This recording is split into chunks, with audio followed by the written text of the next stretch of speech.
Assalamualaikum warahmatullahi wabarakatuh. Selamat siang, salam sejahtera untuk kita semua. Perkenalkan, saya Rina Melatin Sitompul, SHMA. Kebetulan sebagai staf pengajar di Fakultas Hukum Universitas Dharma Wangsa. Saya diberikan mandat untuk membawakan mata kuliah hukum tindak pidana khusus. Nah, bicara tentang hukum tindak pidana khusus ini sebenarnya merupakan satu bidang ketentuan di luar dari konteks KUHP, hukum konvensional. Nah, diharapkan di sini mahasiswa ketika memperoleh mata kuliah ini bisa memahami tentang informasi-informasi seluas-luasnya tentang definisi hukum pidana, kemudian ruang lingkup hukum pidana khusus, kemudian eksistensi dan tujuan hukum pidana khusus, perbedaan persamaan, seperti itu. Nah, ada beberapa keterkaitan di dalam konteks hukum pidana khusus ini yang akan nantinya diurai secara satu semester.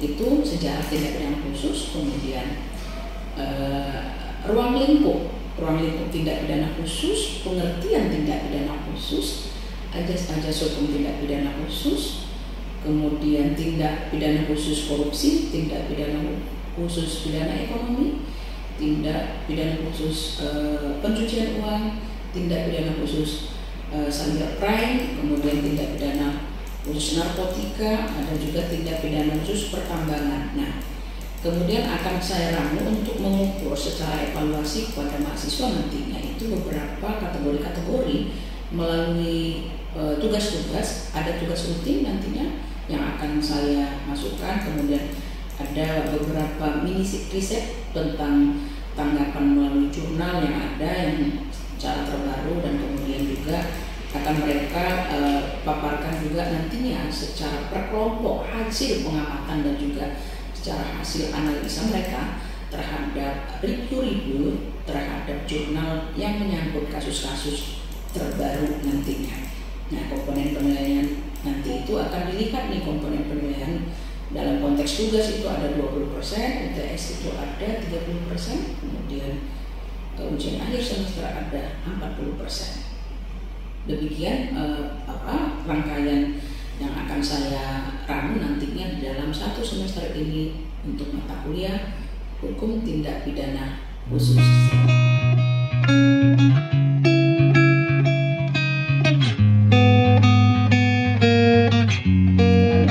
Hukum pidana khusus ini, mungkin kalau berbicara tentang konteks hukum pidana khusus, karena dalam situasi saat ini tingginya tingkat kejahatan, kan kemarin seperti itu kita bilang, tingkat kejahatan itu marak, artinya seperti itu. Ya, akhirnya diyakini bahwa upaya-upaya ada satu proses pembaharuan hukum itu penting, kan di sana nih. Kalau dilihat kategori hukum pidana khusus ini sebenarnya dia hal-hal yang tidak diatur di dalam KUHP, artinya seperti itu. Makanya ada dua konteks kalau misalnya untuk melihat pengertiannya, secara KUHP, kemudian ada secara khusus, pidana khusus, artinya di situ. Nah, kalau misalnya Sudarto dia melihat konsep pengertian titik tekan pidana khusus itu adalah dikhususkan kepada golongan orang-orang tertentu. Jadi ketika melihat pidana khusus itu, kita rakyat biasa atau warga sipil, kapan dia? Ketika dia warga sipil ini misalnya memiliki kerjasama dengan pemerintah, baru biasa dia kena. Karena dia dalam konteks mengadakan barang. Karena dia tertentu. Karena di sini kan hukum pidana untuk golongan orang khusus berhubungan dengan perbuatan khusus. Artinya di sana. Salah satunya memang termasuklah itu pidana militer. Kenapa ini khusus? Memang itu digolongkan untuk militer. Nah, artinya di situ karena khusus. Jadi kalau dari kita lihat ya, konsep Sudarto ini berarti ada pelakunya khusus, kira-kira gitu ya. Kemudian perbuatannya juga khusus. Artinya di situ. Dalam kategori proses khususnya itu, makanya sering dinyatakan perpajakan itu merupakan tindak pidana khusus. Artinya seperti itu. Korupsi, perpajakan, moneter gitu, itu khusus. Tindak pidana pencucian uang itu khusus. Karena nggak ada di dalam KUHP. Artinya seperti itu. Dan kemudian selanjutnya ada beberapa pengertian-pengertian menurut beberapa sarjana di sini. Kalau misalnya kita lihat lah ya, Panhatum dia lebih menspesifikkan hukum pidana yang sengaja dibentuk, diberlakukan untuk orang-orang tertentu, sama khusus juga, orang-orang tertentu khusus. Artinya untuk bagi orang ABRI misalnya militer padi, kemudian juga hukum pidana yang mengatur tindak pidana misalnya fiskal. Dari konteks Panhatum itu ada esensi yang diambilnya. Undang-undang memang sengaja dibentuk di situ. Undang-undang yang dikhususkan memang untuk orang-orang tertentu. Kira-kira gitu. Kalau Aziz Samsudin dia menitik tekankan sanksi pidana atau tindak pidana yang diatur dalam undang-undang khusus di luar KUHP. Nah, dia lebih menekankan kepada sanksinya. Kira-kira di situ. Nah, karena kenapa? Konsep sanksi di sini ada proses penyimpangan KUHP di sana, misalnya kalau misalnya kita lihat. Esensinya apa dilihat si Aziz Samsudin. Kemudian bidang tertentu, kemudian memiliki sanksi. Yang sering menjadi perdebatan proses pertanggungjawaban itu nanti. Karena dia masuk kepada sanksi. Pertanggungjawaban itu. Kemudian Rudi Satrio, hukum tindak pidana khusus itu mengatur perbuatan tertentu, berarti khusus juga. Atau berlaku terhadap orang tertentu, berarti khusus juga. Ya kan? Oleh karena itu hukum pidana khusus dilihat dari substansi dan berlaku kepada siapa. Fokus kajian dari Rudi Satrio itu adalah pengaturan perbuatannya, kemudian berlaku itu untuk orangnya. Orangnya di sini adalah khusus. Pelakunya ini yang khusus ini, kapan kira-kira bisa dikategorikan misalnya dia itu telah melakukan kerugian negara? Dalam tanda petik melakukan kerugian negara karena dia kebetulan itu sebagai pengguna anggaran, gitu ya. Pengguna anggaran, terkadang pengguna anggaran ini dalam keadaan tertentu mendesak misalnya harus dikeluarkan. Apakah dia itu karena atas kelalaiannya telah melakukan kerugian negara? Sering menjadi di situ. Norma itu yang menjadi satu pertentangan nantinya. Kemudian dari sini kita lihat lah ya, unsur hukumnya itu akhirnya kemana larinya? Kaidah norma kalau tadi yang kita lihat. Kaidah norma. Kaidah norma di sini, norma hukum itu akan dilihat sisi aturan-aturan hukum yang diterapkan oleh pemerintah. Karena yang menerapkan itu siapa? Yang mengonsep itu siapa? Ketika misalnya undang-undang tipikor hadir, kira-kira gitu ya. Undang-undang tipikor hadir, itu yang menggodok siapa? Legislatif. Tiba-tiba yang banyak jadi korban pelakunya siapa?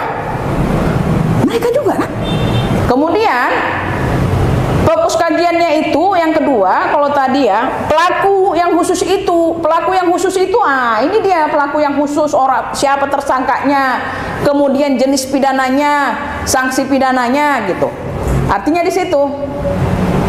Ketika dilihat pelaku yang khusus, berarti dia itu dalam konteks pelaku yang khusus ini, dalam konteks pelaku yang khusus orang atau badan organisasi. Artinya subjeknya diperluas. Kalau misalnya di dalam KUHP konvensional, subjek hukumnya pelakunya itu cuma satu. Siapa? Barang siapa. Betul nggak? Ya. Barang siapa? Kalau konvensional seperti itu, barang siapa berarti makhluk hidup orang. ketika dia bernyawa bisa ya dimintai pertanggungjawaban.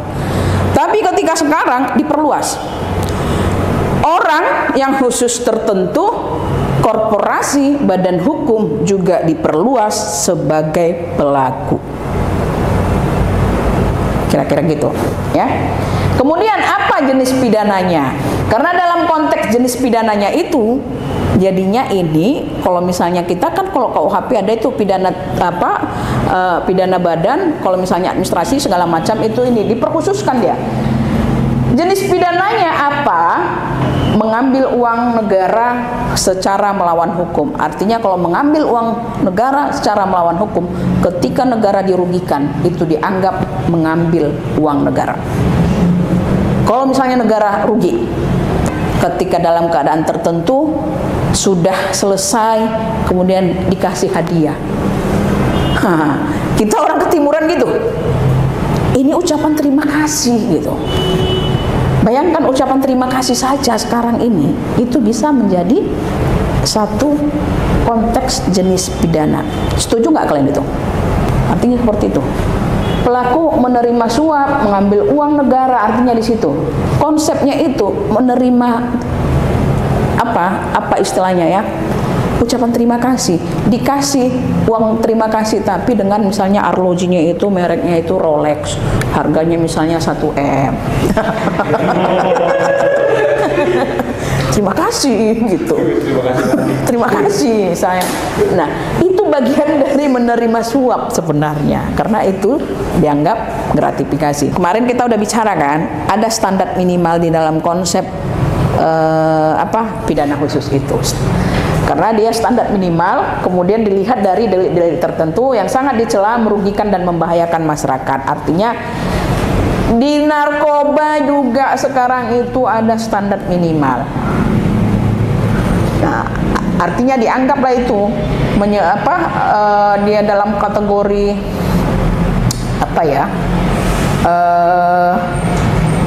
menjual narkotika, ya itu meresahkan, bahkan membahayakan katanya. Ada ajas yang berlaku di dalam konteks KUHP. Mungkin kemarin Ibu bilang ajas legalitas, ajas teritorial, ajas nasionalitas aktif, ada pasif. Mungkin kalau teritori kemarin udah clear. Nasionalitas aktif dan pasif artinya di sini adalah ketentuan hukum pidana itu berlaku untuk semua warga negara Indonesia, apapun ceritanya, dimanapun dia berada, mau dia di luar negeri, seperti itu kira-kira ya. Artinya seperti itu. Kemudian dia melakukan tindak pidana. Setelah melakukan tindak pidana, hasil dari tindak pidananya ini disimpannya di luar sana. Itu dia nasionalitas pasif. Hasil itu bisa dikejar nggak? Bisa. Itu bisa dikejar. Itulah dia tindak pidana khusus itu tadi. Kalau KUHP nggak dapat itu. Keok dia di tengah jalan. Keok. Apa yang pakai? Undang-undang khusus. Karena kenapa? Bagaimana proses untuk menyelamatkan uang-uang negara ini sebenarnya? Nggak tahu apakah kita memang udah tumpur kali, nggak tahu itu. Yang pasti kalau udah menyangkut masalah pajak seperti makanya ada tax amnesty gitu kan. Oh, kencang dia tuh. Ibarat apa? Peluru ini. Gitu kan. Kayak ibarat kalau misalnya kekencangan speednya itu naik gitu. Itu dia ya. Kemudian ini ajas di dalam KUHP.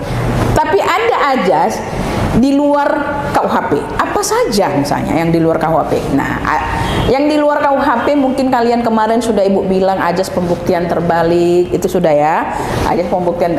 Kemudian ajas kriminalitas ganda. Nah, ini dia kalau misalnya merupakan ajas tindak pidana yang dilakukan oleh pelaku di luar wilayah negara Republik Indonesia. Nah, apa misalnya hasil tindak pidana TPPU itu misalnya ketika dia sudah melakukan satu perbuatan pidana, ditambahinya lagi misalnya konsep usahanya itu dianggaplah dicucinya kan. Kalau kita tahu pencucian uang dicuci gitu kan, bukan kayak gitu maksudnya. hasilnya ya, hasil dari kejahatannya itu dibuatnya jadi bagus. Mungkin kemarin masalah travel apa itu yang umroh itu kena TPPU, itu kena itu, yang dia punya rumah bagus tapi hasilnya itu dari berapa jemaah dia misalnya, seperti itu, dari situ kena. Kemudian ada ajas keadilan. Artinya kalau ajas keadilan ini memang merupakan hasil konteks dari putusan Mahkamah Agung. Karena bagi dia setiap orang itu sama kedudukannya di depan hukum. Ajas equality before the law sebenarnya hampir sama di dalam konteks keadilan ini. Kemudian ajas hukum tidak tertulis. Artinya ajas hukum tidak tertulis ini ajas-ajas yang hidup dan berkembang dalam masyarakat kita. Artinya memang ini tidak dicantumkan dalam undang-undang. Misalnya inilah ya, dalam situasi ajas hukum tidak tertulis, ketika kita sepakat mendudukkan Pancasila, itu aja lah ya, nilai-nilai dalam konsep Pancasila itu begitu banyak sebenarnya nilai-nilai yang menjadi panutan kita. Musyawarah misalnya, artinya seperti itu. Adakah dalam konteks satu seorang dituduh melakukan korupsi misalnya seperti itu, tapi sebenarnya niatan dia itu hanya gara-gara misalnya administratif, tapi dikejar karena ini terkadang bisa dianggap politis juga persoalan yang seperti ini, dikejar dia ke sana, konteksnya di situ. Karena kalau misalnya dalam konteks situasi musyawarah menyatakan itu masih dikedepankan situasi itu, jangan main bablas misalnya seperti itu, kan sering di situ. Jadi salah satunya apa sih ajas yang tidak tertulis itu? Hal-hal yang nilai-nilai dalam konteks kita lah ya, itu musyawarah ajas kita kan lebih tinggi sebenarnya dalam proses persoalan penyelesaian kalau di dalam untuk konteks ajas living law itu. Nah, kemudian ajas yang bersifat umum, ajas yang diketahui dan dikenal dalam ilmu hukum, contohnya ajas praduga tidak bersalah. Artinya ketika seseorang itu dianggap dituduh melakukan belum tentu juga, tidak boleh kita misalnya sembarangan menyatakan memang dia itulah pelakunya istilahnya sebelum adanya putusan tetap. Oke? Ada yang mau ditanya sampai di sini? Lanjut ya. Oke. Kira-kira apalah hubungan pidana umum dengan pidana khusus? Nah, artinya di situ konteks hubungannya, keterkaitan antara hubungan pidana KUHP konvensional yang kita bilang konvensional ini, apa keterkaitannya dengan pidana khusus? Kalau dinyatakan, kalau kita pernah mengenal lex specialis derogat lex generalis, artinya seperti itu ya. Ketika undang-undang yang khusus ini ada, ya, berarti KUHP itu dikesampingkan. Hubungannya ke situ. Apa keterkaitannya misalnya? Keterkaitannya kalau misalnya nanti kalian lihat di pasal 103 buku pertama KUHP. Apa yang dikatakan di situ? Ketentuan-ketentuan dalam bab 8 buku ini berlaku bagi perbuatan-perbuatan yang oleh ketentuan perundang-undangan yang lain diancam dengan pidana, kecuali oleh undang-undang ditentukan lain. Nah, di situ dia. Jadi inilah keterkaitan yang menyampingkan akhirnya KUHP mundur dulu ya. Sekarang abangmu dulu yang bekerja misalnya menurut undang-undang yang khusus ini. Makanya dia spesialis. Kemudian keterkaitan dengan hukum acara secara formil, kemudian kriminologinya seperti apa, bagaimana keterkaitannya. Nah, apapun dia, ketika misalnya pokok materinya itu khusus, tetap mempergunakan hukum formil dengan KUHP. Tak berubah. Hukum formilnya tetap KUHP, keterkaitannya di situ. Gak ada KUHP baru lah, tetap KUHP kita itu menjadi satu acuan pedoman untuk formilnya. Itulah dia hubungannya. Kriminologinya di mana? Artinya ketika misalnya kriminologinya ini adalah menjadi ilmu bantu untuk menganalisa penyebab pelakunya itu apa. Kalaulah seseorang misalnya melakukan kejahatan korupsi, kira-kira gitu ya, dia mengambil uang, sebenarnya itu untuk memperkaya diri, berarti itulah yang disebut dengan korupsi.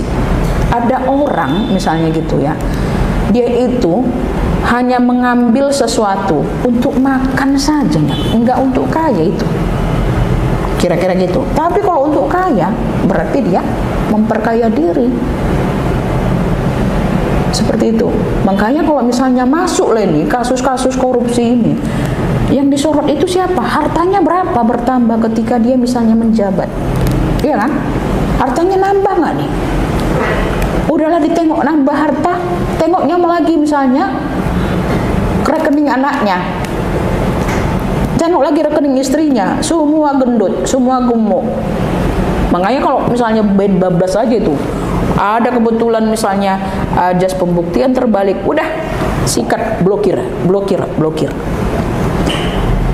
Disorot itu, tengok gedung rumahnya kan, bertingkat 10 pula misalnya, pakai naik lift, ada pula entah Fortuner entah berapa misalnya, wah dicek itu jadi temuan, dianalisa itu, ini berapa lama bapak ini sebagai apa ya gitu, oh jadi sorotan itu, PPATK akan masuk, sering gitu. Tapi kalau misalnya dia pula pengusaha, ya maklum lah. Tapi kalau misalnya bupatinya pula dia seperti itu, kan? Jadi sorotan itu, lampu sorot itu. Ada pula misalnya rival politik dia, tumbang itu cepat. Tumbang itu cepat kalau kayak gitu. Kira-kira seperti itu. Nggak bakal apa itu? Apa kalau ibu bilang gitulah,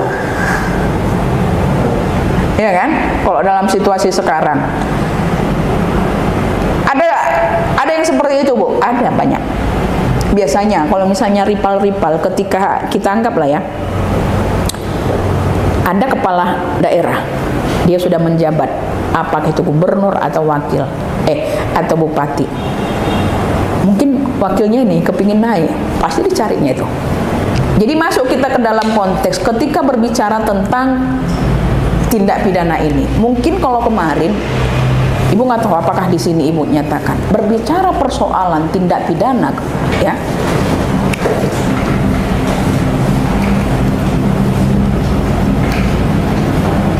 Artinya kan gini kan, tindak pidana ini, ketika satu perbuatan pidana itu diukur dari mana? Kapan kita bisa menyatakan satu perbuatan pidana itu diukur dari satu apa?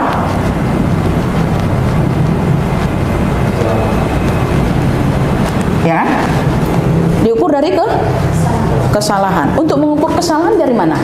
Dari niat. Artinya niat ini dulu. Ketika kesalahan akan dilihat dari apakah dia memang memiliki niat. Niat ini akan dilihat dari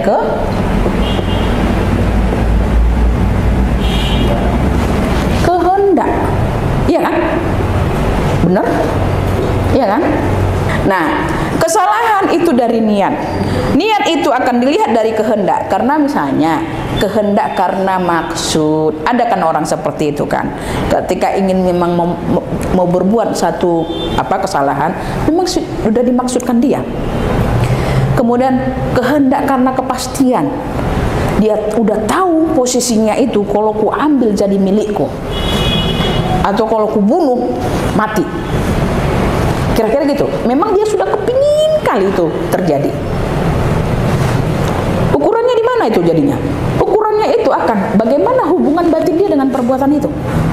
Dia sadar berarti. Artinya di situ dia sadar ini, sadar dia kalau berbuat itu salah tapi dilakukan. Kesalahan otomatis diukur dari niat dan kehendak dia itu, bagaimana hubungan batin. Kemudian ketika itu terjadi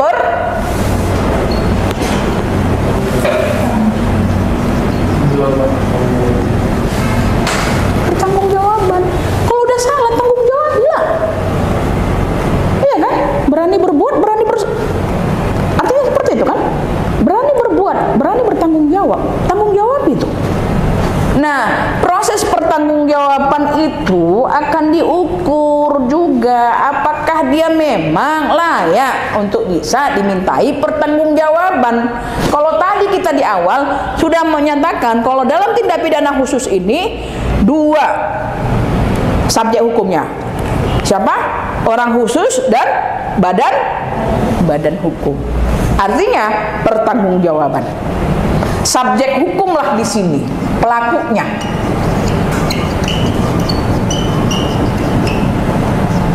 Nah, artinya kalau misalnya dalam konvensional, pertanggungjawaban ini akan hilang ketika misalnya kalau dia itu tidak sadar, dalam arti orang gila lah, ya kan, gak terganggu jiwanya misalnya gitu kan, bisa dimintai pertanggungjawaban itu?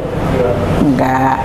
Terpaksa kalau misalnya dalam konvensional dipaksa dia membunuh misalnya seperti itu, atau kalau memang membela diri misalnya, ya kan, 49 KUHP kan bela diri itu kan, itu nggak bisa dimintai pertanggungjawaban. Artinya di situ subjek hukumnya itu tidak.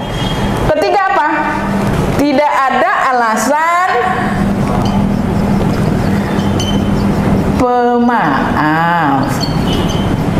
Artinya tidak ada alasan pemaaf. Masuk kita ke dalam ajas legali.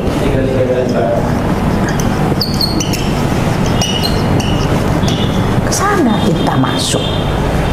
Ajas legalitas menyatakan gimana? Dalam konteks perbuatan sebelum ada pengaturannya tidak boleh dinyatakan perbuatan pidana.